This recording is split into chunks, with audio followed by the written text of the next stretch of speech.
கேள்வி பார்வையாளர் வணக்கம். இந்த நேர்காணலில் நாம் சந்திக்க இருக்கும் சிறப்பு அண்ணா திராவிட மக்கள் முன்னேற்ற கழக பொதுச் செயலாளர் வழக்கறிஞர் பசும்பொன் பாண்டியன் சார். வணக்கம். வணக்கம். தூய்மை தொழிலாளர் பிரச்சனை கடந்த ஆட்சியில பல்வேறு விதங்கள்ல கிளப்பப்பட்டது. முக்கியமாக பார்த்தோம்னா சென்னையில் நடந்த போராட்டம் கிட்டத்தட்ட ஒரு மாதத்துக்கு மேலாக ஒரு திட்டமிட்டு நடத்தப்பட்ட மாதிரியான ஒரு செய்தி வெளியாகின சூழலை தற்போது தாவேகா ஆட்சி வந்ததுக்கப்புறம் அவங்களுடைய பணி நிரந்தரம் பல்வேறு நபர்கள் டெண்டர் முறையில் இருக்கக்கூடிய நபர்களுக்கு பணி நிரந்தரம் கிடைக்குமான்ற சூழல்ல மீண்டும் ஒரு 12 மாநகராட்சிகளில் தனியார் உள்ளிட்ட 4 கோடிக்கு டெண்டர் கோரியிருக்காங்க. இந்த சம்பவம் தற்போது பேசுபொருள் ஏற்படுத்தி கொண்டு இருக்கிறது. கடந்த ஆட்சியில போராடின பல்வேறு இயக்கங்கள், ஏன் ரஞ்சித் போன்ற பல்வேறு செயல்பாட்டாளர்கள், நீலம் போன்ற பல்வேறு அந்த ஊடகங்கள்லாம் பேச மறுக்கிறாங்க அந்த செய்தியை. இப்படி பாக்குறீங்க சார்? கடந்த ஆட்சியில் தூய்மை பணியாளர்கள் நடத்திய போராட்டம் என்பது ஒரு உக்கிரமான போராட்டம் தான். என்னை பொறுத்தளவில் அது தூண்டிவிடப்பட்ட போராட்டமாக இருந்தாலும் ஒரு நியாயமான போராட்டம் தான். அவங்களுடைய கோரிக்கைகள் என்பது நீண்ட ஆண்டுகளாக நிறைவேற்றப்படாத கோரிக்கைகள் தான். உழைக்கின்ற வர்க்கத்திற்கு நாம் உடனடியாக அந்த பிரச்சனைகளெல்லாம் தீர்த்து வைத்திருக்க வேண்டியது திராவிட மாடலுடைய அரசு அதில் கொஞ்சம் கவனம் செலுத்தவில்லை என்பதுதான் என்னுடைய குற்றச்சாட்டு. அப்பொழுதே நான் பேசினேன். திமுக கழகத்தை நாம் ஆதரிக்கிறோம் என்பதற்காக அனைத்தையுமே நாம் ஏற்றுக்கொள்வதில்லை.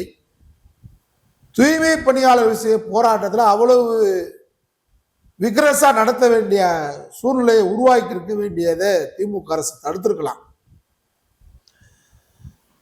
அப்புறம் நிறைய சலுகைகளை தளபதி ஸ்டாலின் அவர்கள் முதலமைச்சர்கள் அறிவித்தார்கள். தொழிலாளர் வர்க்கத்திற்காக தான் துணை நிற்கின்ற இயக்கம் தான் திமுக. தொழிலாளர் வர்க்கத்திற்கு, குறிப்பாக தூய்மை பணியாளர்களுக்கு அனைத்து விதமான உரிமைகளை கேட்டு போராடி இயக்கம் ஒரு விடுதலை இயக்கம் தான் திராவிட முன்னேற்ற கழகம்.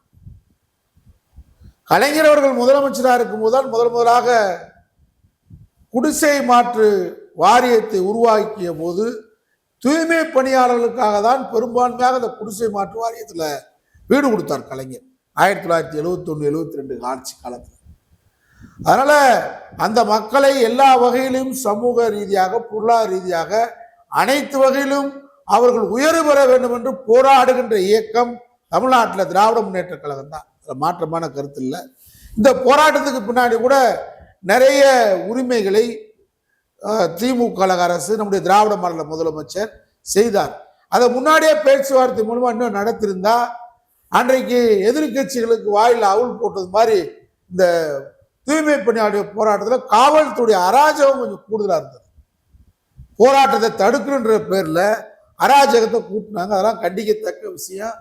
நம்முடைய ஆட்சியுடைய கடந்த கால தோல்விக்கு அந்த போராட்டத்தை வீரியமாக நடத்த விட்டதும் ஒரு காரணம். அது தமிழ்நாடு கூட ஒரு பெரிய பரபரப்பு உருவாக்குச்சு. அப்பெல்லாம் பார்த்தீங்களாங்க, எதிர்கட்சியில் இதே வேலையாக இருந்தாங்க. காலை 5 மணிக்கு போயிடுறாங்க. அங்கதான் போய் பல்லு வளர்க்குறது, அங்கதான் போய் முகத்தையே கழுவுறது எதிர்கட்சியை. நம்ம சொன்ன மாதிரி திரைப்படத்தில் இருக்கக்கூடிய தம்பி ரஞ்சித் போன்றவர்கள், நீலம் போன்றவர்கள், பல்வேறு அமைப்பினர், குறிப்பாக இடதுசாரி அமைப்புகள், பொதுவுடைமை இயக்கம், நம்முடைய மற்ற ஏழை அமைப்புகள் அனைவருமே இந்த பிரச்சனையில் குரல் கொடுத்தாங்க. நான் குரல் கொடுத்தது தப்புன்னு சொல்லலை. இன்னைக்கு விஜய் அன்றைக்கு குரல் கொடுத்தாரு. நான் ஆட்சிக்கு வந்தா உடனே இந்த மக்களை பாதுகாப்பேன், இந்த மக்களுடைய கோரிக்கைகள் நிறைவேற்றுவேன், தொழிலாளி பக்கம் தான் நாங்கள் நிற்போம், தூய்மை பணியாளர்கள் தனியாருக்கு நான் ஒப்பந்தம் விட மாட்டேன், அது அரசாங்கமே அந்த தொழிலை கையில் எடுக்கும் அப்படின்ற மாதிரிலாம் தாவேகாவுடைய தேர்தல் அறிக்கையில், தாவேகாவுடைய பரப்புரையில், கடந்த காலத்தில் தூய்மை பணியாளர் போராட்டத்தின் போது நம்ம ரீல்ஸ் விஜய் பேசினார். இன்னைக்கு முதலமைச்சர் ஆயிருக்கீங்க.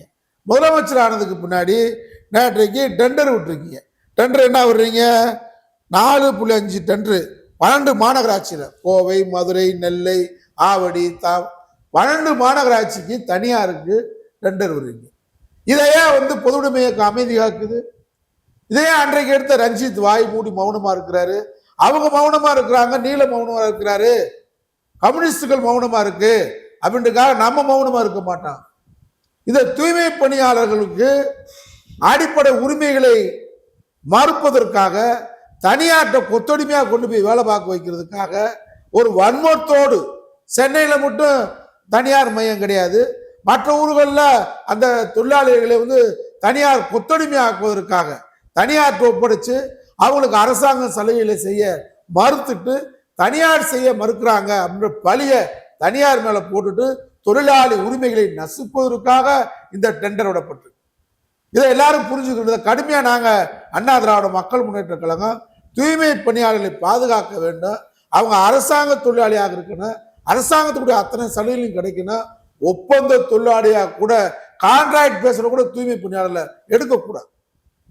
அவங்களுக்கு அத்தனை பாதுகாப்பும் மருத்துவ பாதுகாப்பு உட்பட அனைத்து பாதுகாப்புகளும் திராவிட மாடல் முதலமைச்சர் ஸ்டாலின் கடந்த காலத்துல சென்னையில வழங்கிய அனைத்து உரிமைகளும் எல்லா மாநகராட்சியிலையும் எல்லா நகராட்சியிலையும் எல்லா ஊராட்சி வரைக்கும் துப்புரவு தொழிலாளிக்கு அவங்க அரசாங்க தொழிலாளியாக அவங்களுக்கு அனைத்து சலுகைகளோட பாதுகாப்போட தாவேக அரசு விஜய் அரசு தேர்தல் நேரத்தில் சொன்ன வாக்குறுதி நிறைவேற்றி அரசு ஊழியராக மாற்றணும்.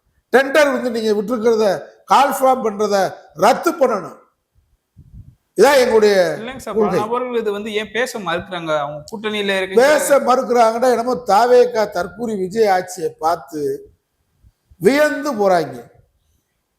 பெண்கள் தான் நாங்க மயக்கத்துக்கு ஓட்டு போட்டோம், அவரை பார்த்து அவரு ஆள் அழகா இருக்காரு, அவர் நடிகர் ஓட்டு போட்டோம்னா ஏன் இப்படிதான் அரசியல் கட்சி மயங்கி கிடைக்கிறாங்கன்னு தெரியல.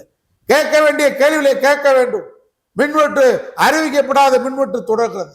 கிராம பகுதிகளில் மின்சாரமே இல்லை, இலவச மின்சாரம் பம்பு செட்டுகளுக்கு போல, விவசாயம் பாதிக்கப்படுகிறது, சிறு குறு தொழில் பாதிக்கப்படுகிறது. திருப்பூர் கோவை பகுதியில் டெக்ஸ்டைல்ஸ் பகுதியில் 3 மணி நேரம் 4 மணி நேரம் பகல் நேரத்திலேயே மின்வெட்டு இருக்கு. மின்வெட்டுனால சட்ட ஒழுங்கு கெடுது, எங்கு பார்த்தாலும் மின்வெட்டு. நம்முடைய எழுச்சி தமிழர் விடுதலை சிறுத்தைகளுடைய தலைவர் அது கூட இன்னைக்கு உதயநிதி பேசியிருக்கிறார். அவருடைய அலுவலகத்துக்கு முன்னாள் நிதியமைச்சர் சிதம்பரம் போயிருக்காங்க, 2 பேருமே பேசிக்கிட்டு இருக்கிறாங்க. கிட்டத்தட்ட 1 மணி நேரத்துக்கு மேல நம்முடைய விடுதலை சிறுத்தை அலுவலகத்துக்கே மின்வெட்டு. அது சென்னை மையப்பகுதியில் இருக்கு, அசோக் நகர்ல இருக்கு. அங்கேயே மின்வெட்டுனா சாதாரண குடியிருப்பு பகுதி என்ன ஆகும்? ஒரு பெரிய தலைமை கழக அலுவலகம் இருக்கக்கூடிய இடத்துல நாடாளுமன்ற உறுப்பினர் முன்னாள் மத்திய அமைச்சர் சந்திக்கிறாங்க.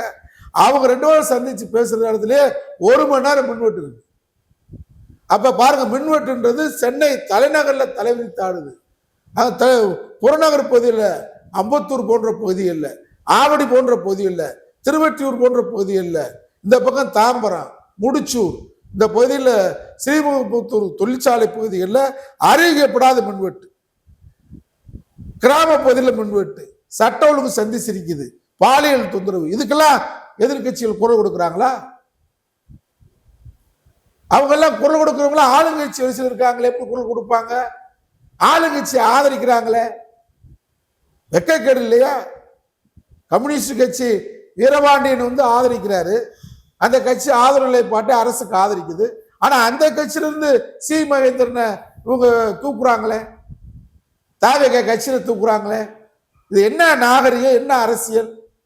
அதனால தூய்மை பணியாளர் விஷயத்துல கொந்தளித்த அரசியல் இயக்கங்கள், கொந்தளித்த அரசியல் தலைவர்கள், திரைப்பட பின்புலம் உள்ள நடிகர்கள், இயக்குநர்கள் ஏன் அமைதி காக்குறாங்க? இல்லைங்க சார், இந்த தூய்மை தொழிலாக கிட்டத்தட்ட ஒரு 12 மாநகராட்சி சொல்றாங்க, கிட்டத்தட்ட 50,000 1 லட்சம் பணியாளர் இருப்பாங்க. எந்த ஒரு போராட்டமும் வெடிக்காம இருக்கிறது, அமைதியா கடந்து போறாங்களா? அவங்க ஏத்துக்கிறாங்களா அந்த விஜய் ஆட்சியை? அப்படிதான் அர்த்தம். நாங்க அண்ணன் விஜய்க்காக 6 மாசம் பொறுமையா இருப்போம். கற்பழிச்சா கற்பழிச்சுட்டு போறாரு. சொல்லியிருக்காருல தூத்துக்குடியில சரவணே, அண்ணே நீ கற்பழிச்சுட்டாங்க, நான் கூட கூப்பிட்டு போனேன் நம்ம நிர்வாகினே, மாறி மாறி எங்களை ஏறுவாடியில் ரூம் போட்டு கற்பழிச்சாங்க. அது ஒரு சகஜம்தாம்மா, அதெல்லாம் பெருசாக கடந்து போவோம்மா, வேலை வாங்கி கொடுத்துருவோம்மா. அது மாதிரி இப்போ தாவேக அனில் குஞ்சுபுரம் என்ன சொல்கிறான்னா, கரண்ட் கட்டு தானே 2 மணி நேரம் அண்ணனுக்காக பொறுமையாக இருக்கும். கற்பழிக்கிறான்பாங்க, அழிச்சிட்டு போகிறேன், கற்பழிச்சு கொண்டு விட்டான்பா, கொண்டுட்டு போகிறேன், செத்து போயிட்டாம்பா, ஆமாம் செத்துட்டு போகிறேன், இப்படி போய் பேசிக்கிட்டு இருக்காங்க. அது மாதிரி தான் தூய்மை பணியாளர் விஷயத்தில் 50,000 பேர் 1 லட்சம் பேர் தொழிலாளிகள், அப்படி எதிர்காலம் என்ன கேள்விக்குரியாரு. அதனால வீரியமான போராட்டம் தொடரணும். திராவிட முன்னேற்ற கழகம் அவங்ககிட்ட போராடின கட்சியில அங்க போயிருச்சு, எங்க போன்ற இயக்கங்களா இருக்கும். திமுக கழகம் தலைமை தாங்கி கடுமையான போராட்டத்தை 6 மாசம் அவகாசம் இந்த தற்கூரி ஆட்சிக்கு தேவையில்லை. அதனால வீரியமான போராட்டத்தை முன்னெடுக்க வேண்டும். இல்லை என்றால் நாடு சுடுகாடாக மாறிவிடும். நன்றி சார். நன்றி.